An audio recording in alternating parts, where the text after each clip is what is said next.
What's up, everyone? It's Alex from Budega NYC, What's up, everybody? Louis Colon III here, Budega NYC. giving you guys a current update. We're still waiting for our final license, and then followed by schedule for our inspection. Still waiting on the OCM. I'm sure we're not alone in this experience, but moving right along, we still, busy at work, updating the back end of our All Leaves POS.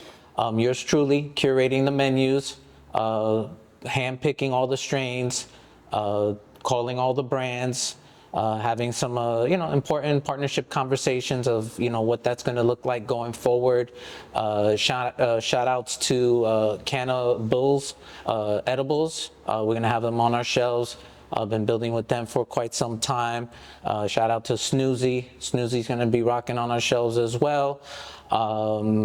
Shout outs to Lobos. Yes, they came by yesterday with their pre-rolls and some of their flour.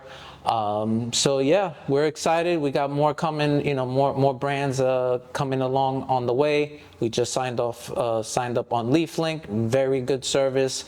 I would definitely encourage a lot of operators and dispensaries to utilize it. It's a marketplace for all the brands, kind of gives you all the information that you need right there in front to build out your menus on the back end of the POS.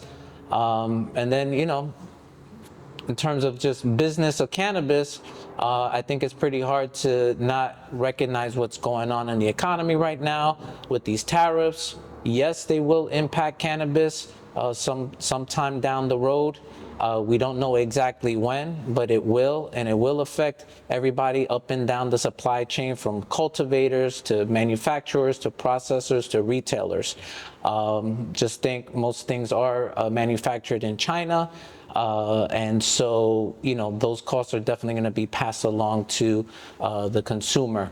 Now, how do you mitigate some of those costs and not make it hit the consumer too hard? One thing in particular that I've taken notice is on the vapes, which is a very popular seller for consumers, is maybe shifting more to carts, where now you have a charger that's basically reusable. You buy it once and you use it for 6 months to a year, as opposed to an all-in-one vape cart.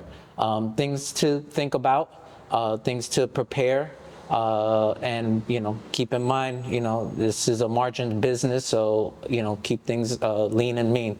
What are your thoughts? What's going on with you, Lou? I think similar concerns I think everyone's having when, my hyper focus, while you're focused on what we're buying on the cannabis side, I'm thinking about the brand side, our merch collection, our collaborations that we're working on. What is the pricing strategy? What is our landed cost? What is our MOQs? That is all working in partnership with different vendors around the world. So obviously tariffs will affect pricing, exit costs, landed costs, and we want to use the best practices. And one of those things for us is planning. Planning is key. Planning helps us not have to expedite shipping. Planning helps put it on a boat, which is the cheapest freight cost that we can get. And planning, helps us strategize with our cultural calendar that we've been building. We've been building out a calendar for the brand post-launch of how do we stay relevant to community, how do we bring products and fund different merchandising goods that every consumer across the spectrum will be interested in. So we have a lot of big plans, some fun ideas for Budega and for our consumers. New York City. So yeah, you just heard live from New York. But circling back to merchandising, we plan to do more than your standard hoodie, tee, apparel item. We really want to make this collection pretty robust, as we've mentioned before.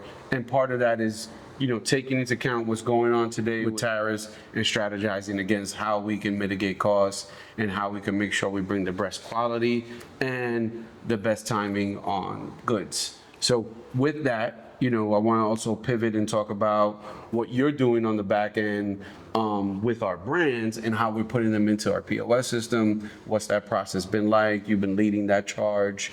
So if you could explain to folks like what that process looks like and just Yeah, I mean, it's a very manual process. I was warned ahead of time to get ahead of it, which I have been, trying to open up with at least 100 to 150 SKUs, breaking down all the categories, based on pre-rolls, vapes, edibles, and flour, making sure we have a good enough variety to give people, choices for some of the different cannabis experiences that they're looking for, whether it's for, recreational or even for, medicinal purposes. Remember, this is a plant. It's medicine for a lot of folks.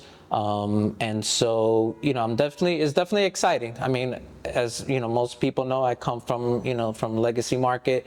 Just the fact that I have so much more things to choose from to offer customers is really, getting my juices flowing, and excited to serve customers that come through with the things that they're looking for.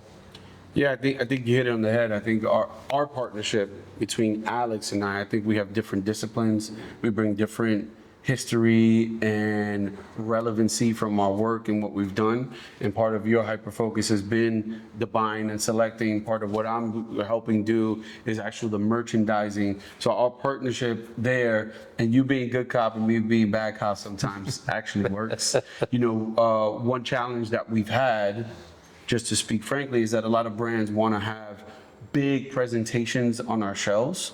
And this is with their own custom POPs and displays. And what we want to do is actually streamline that and have very clean products that are informed by our bud tenders.